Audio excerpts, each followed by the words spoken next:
आज हम कक्षा 10वीं के विद्यार्थियों को समझाने जा रहे हैं पीडीएफ का लेसन नंबर 2 का पेज नंबर 2 का सूचक टॉपिक। आज हमारा जो प्रकरण है वो सूचक है, जिसको हम अंग्रेजी में क्या कहते हैं, इंडिकेटर बोलते हैं। क्या बोलते हैं? इंडिकेटर। इंडिकेटर। जोर से बोल करो। ऐसे रंजक या पदार्थ जिनका रंग अम्लीय या अक्षारीय माध्यम में भिन्न भिन्न होता है सूचक कहलाते हैं। मतलब ये रंग होते हैं, रंग देते हैं, पदार्थ होते हैं, ये अम्ल में और अक्षारीय माध्यम में रंग कैसा होता है इनका, अलग अलग। मतलब क्या हुआ? मतलब हुआ कि सूचक सूचना देने का काम करते हैं, अम्ल की और अक्षार की पहचान बताने का काम करते हैं। इनके माध्यम से हम आसानी से ये पहचान सकते हैं कि ये अम्ल है या अक्षार है, ठीक है ना, रंगों की पहचान करके।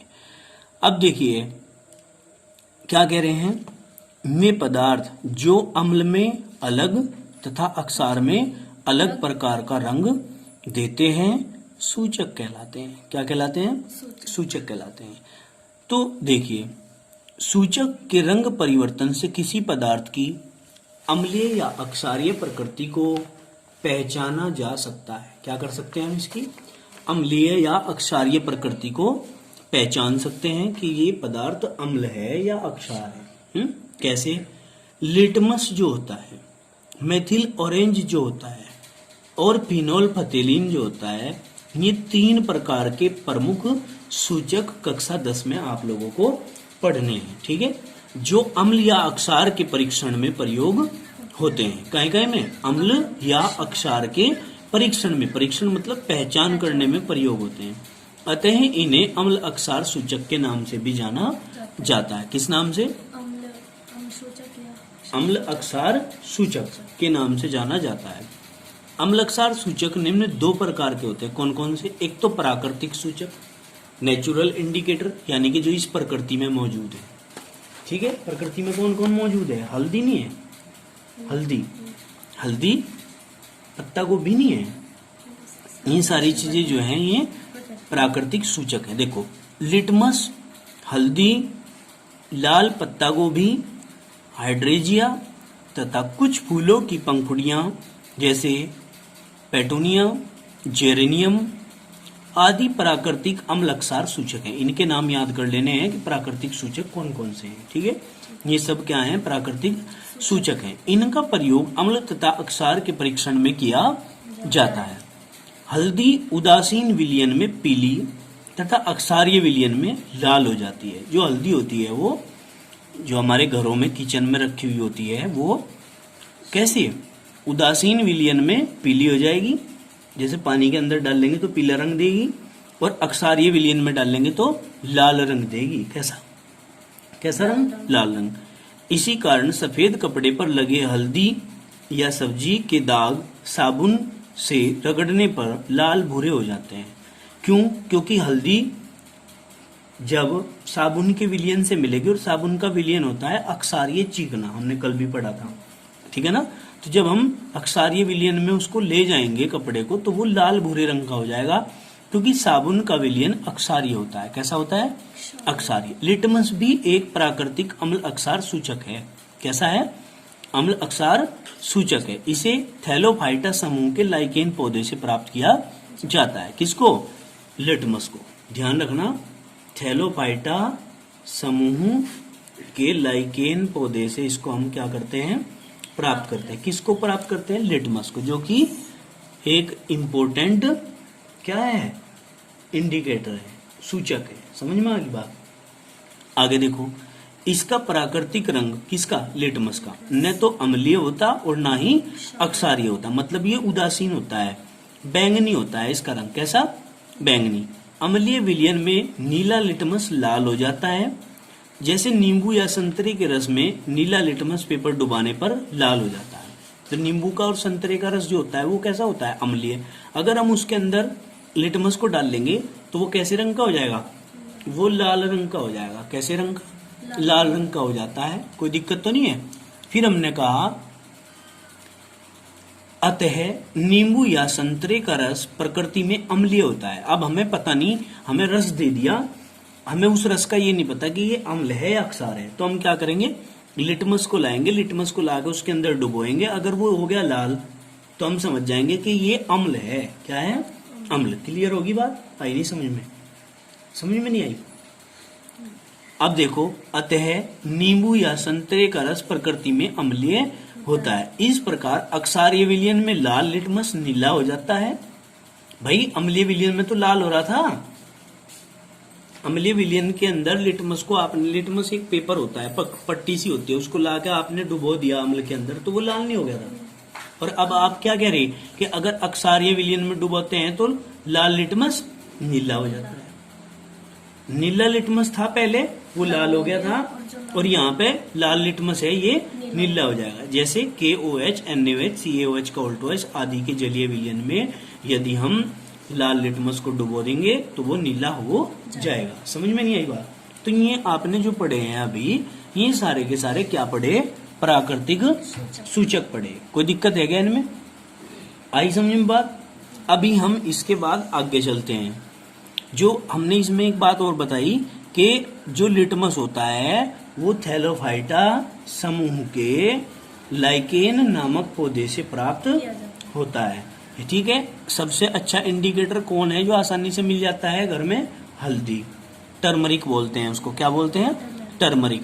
हल्दी होती है जो आसानी से घरों के अंदर मिल जाती है। ठीक है, अगर हल्दी को अक्षार के अंदर ले जाते हैं तो वो लाल भूरा रंग देती है। अक्षार क्या होता है, साबुन। साबुन के अंदर अगर हम कपड़े को हल्दी लग जाती है खाना खाते समय, अगर उसको धोएंगे तो वो कैसे रंग का हो जाएगा, लाल भूरे रंग का हो जाएगा। ठीक है, और वैसे अगर पानी में डुबोएंगे तो पीले रंग का हो जाएगा। भाई पीले रंग की तो होती है हल्दी, और जो पानी होता है हमारा जल होता है वो उदासीन होता है, इसलिए वो पीले रंग का हो जाता है। हाँ, वाटर उदासीन होता है, ना अम्ल होता ना अक्षार होता। कैसा होता है, उदासीन। ठीक है, अब आगे देखो, संश्लेषित कृत्रिम सूचक। संश्लेषित जो मानव निर्मित होते हैं, जिसे मनुष्य ने बनाया है। मनुष्य ने किसे बनाया, ये गुलाल रंग जितने भी हैं प्रकृति में जो होली खेलते हैं, ये सारे के सारे मनुष्य ही तो बनाता है कंपनियों में। तो हम इनको कहते हैं सिंथेटिक इंडिकेटर। क्या, सिंथेटिक इंडिकेटर। देखो सबसे पहले मेथिल ऑरेंज। क्या, methyl orange, phenolphthalein, methyl red, phenol red आदि संश्लेषित सूचक हैं। ये सारे के सारे क्या हैं, संश्लेषित सूचक हैं। इन्हें प्रयोगशाला में बनाया जाता है, ये प्रकृति में नहीं पाए जाते, इन्हें लैब के अंदर बनाते हैं। ठीक है बेटे, समझ में नहीं आई ये बात। अब हमने क्या कहा, मेथिल ऑरेंज का उदासीन विलयन में रंग नारंगी होता है। जो मेथिल ऑरेंज होता है, समझ में आई बात, मेथिल ऑरेंज उसका रंग कैसे विलयन में, उदासीन विलयन में कैसा होगा, नारंगी। अर्थात मेथिल ऑरेंज नारंगी रंग का होता है। समझ में आई बात, कोई दिक्कत तो नहीं। जबकि अम्लीय विलयन में गुलाबी, अगर अम्लीय विलयन में डुबो दिया इसको तो गुलाबी हो जाएगा, और अक्षारीय विलयन में डुबो दिया तो पीला हो जाएगा। कंप्लीट होगी बात। ये तो बात करते हैं मेथिल ऑरेंज की, जो कि क्या है, कृत्रिम या सिंथेटिक इंडिकेटर है। इसी प्रकार फिनोल्फथिलीन की बात करते हैं। फिनोल्फथिलीन का उदासीन तथा अम्लीय विलयन में रंग नारंगी होता है। तो अगर फिनोल्फथिलीन को हम किसमें, उदासीन या अम्लीय विलयन में डुबोएंगे तो कैसे रंग का हो जाएगा, नारंगी रंग का। जबकि अक्षारीय विलयन में गुलाबी रंग होता है। अक्षारीय विलयन में कैसा होता है, गुलाबी रंग। समझ में आ गई बात, कोई दिक्कत तो नहीं है। तो ये आपको याद करने की मैं आगे चल के एक ट्रिक भी बताऊंगा, फॉर्मूला बता दूंगा, उससे तुम्हारे ये सारे याद हो जाएंगे कि किसको किस में मिलाएंगे तो कैसा रंग आएगा। समझ में आ गई बात। अब आगे देखो, गंधीय सूचक। कुछ चीजें ऐसी हैं जिनकी गंध को पहचान करके हम पता करते हैं कि ये कैसा सूचक है। जैसे तुलसी, घरों में मिल जाती है तुलसी, तुलसी का पौधा। जैसे लौंग मिल जाती है ना। जैसे प्याज मिल जाती है, लहसुन मिल जाती है। तो ये सब क्या है, ये भी एक प्रकार के सूचक हैं जो विशेष प्रकार की गंध हमें देते हैं। अब देखिए गंधीय सूचक में, इसको हम ओल्फैक्टरी इंडिकेटर्स बोलते हैं। क्या, हाँ, ओल्फैक्टरी इंडिकेटर्स। देखो, प्याज के कटे हुए छोटे छोटे टुकड़े, लौंग का तेल, वेनिला आदि गंधीय सूचक हैं। भाई गंध आती है इनमें से, गंध इनका विशेष गुण होता है, परंतु जब इन्हें अम्ल या क्षार के साथ मिलाते हैं तो इनकी गंध बदल जाती है। समझ में आई बात? इनकी गंध क्या हो जाती है? बदल जाती है। अब सिरका होता है, सिरका, प्याज की गंध कैसी होती है पता है तुम्हें? सभी बच्चों को पता होती है प्याज की कैसी गंध होती है। हम पहचान लेते हैं कि ये किसकी गंध है? प्याज की। अगर आप प्याज को सिरके के अंदर डाल दोगे तो फिर प्याज में से ऐसी गंध आती है क्या जैसी प्याज की थी? अलग हो जाती है, डिफरेंट हो जाती है। तो हम कहते हैं कि एक प्रकार के गंधीय सूचक होते हैं। ठीक है, नेक्स्ट पॉइंट आगे ये पढ़ेंगे। प्याज की विशेष गंध होती है। कपड़े को प्याज के रस में भिगोकर अक्षारीय विलयन जैसे NaOH का जलीय विलयन में डुबोते हैं। पहले प्याज के विलयन के अंदर, रस के अंदर कपड़े को भिगो लो, फिर उसको NaOH के जलीय विलयन में डुबोएंगे तो कपड़े से प्याज की विशेष गंध नहीं आती। वो जो गंध थी प्याज वाली वो दूर हो जाती है। यदि इस कपड़े को अम्लीय विलयन जैसे HCl अम्ल में डुबाते हैं तो प्याज की विशेष गंध समाप्त नहीं होती। अम्ल के अंदर डुबोने से तो गंध समाप्त हो नहीं रही, अक्षार के अंदर डुबोया तो गंध समाप्त हो गई और कपड़े में प्याज की गंध आती रहती है। तो मतलब अक्षार के अंदर डुबोने से तो प्याज की गंध समाप्त हो जाती है और अम्ल के अंदर डुबोने से प्याज की गंध समाप्त नहीं होती। तो ये भी क्या है? एक प्रकार का सूचक है। तो हम पता कर लेंगे कि भाई अगर कपड़े को डुबो दिया हमने किसके अंदर? प्याज के अंदर, और हमारे पास प्याज के रस के अंदर हमारे पास दो चीजें हैं, एक तरफ अम्ल है एक तरफ अक्षार है। हमें पता नहीं कि किसमें अम्ल है और किसमें अक्षार है। तो हम क्या करेंगे, उस कपड़े को अक्षार के अंदर डुबोएंगे। अगर गंध आती रही फिर तो अम्ल, अगर नहीं आई तो अक्षार, और अगर नहीं आई तो फिर अक्षार है। क्लियर? इस तरह हम अम्ल और अक्षार की पहचान कर सकते हैं। विशेषकर सूचक जो है अम्ल अक्षार की पहचान ही कराते हैं और कुछ नहीं कराते। ठीक है, आगे देखो। वेनिला की सुहानी खुशबू होती है, बढ़िया खुशबू है जैसे इत्र की।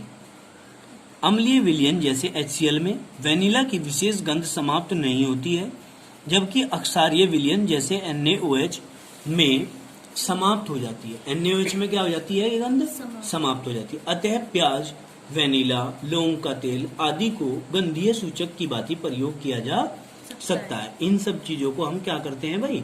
गंधीय सूचक के रूप में प्रयोग कर सकते हैं। किस किस को? प्याज को, लौंग के तेल को, है ना, वेनिला को गंधीय सूचक के रूप में प्रयोग कर सकते हैं। अब इसके बाद आता है हमारा क्या? सार्वत्रिक सूचक। क्या?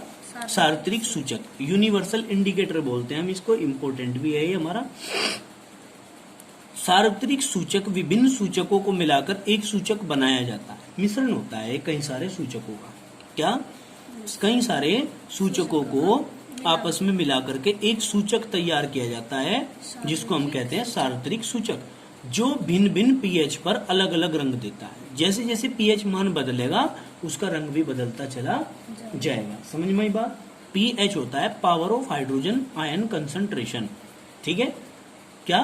Power of hydrogen ion concentration. जैसे जैसे pH बदलेगी वैसे वैसे रंग भी बदल जाएगा। अब देखो, कोलथाप एक सार्वत्रिक सूचक है। इंपॉर्टेंट बात है, ध्यान रखना कि सार्वत्रिक सूचक का उदाहरण कौन है? कोलथाप। कोलथाप क्या है?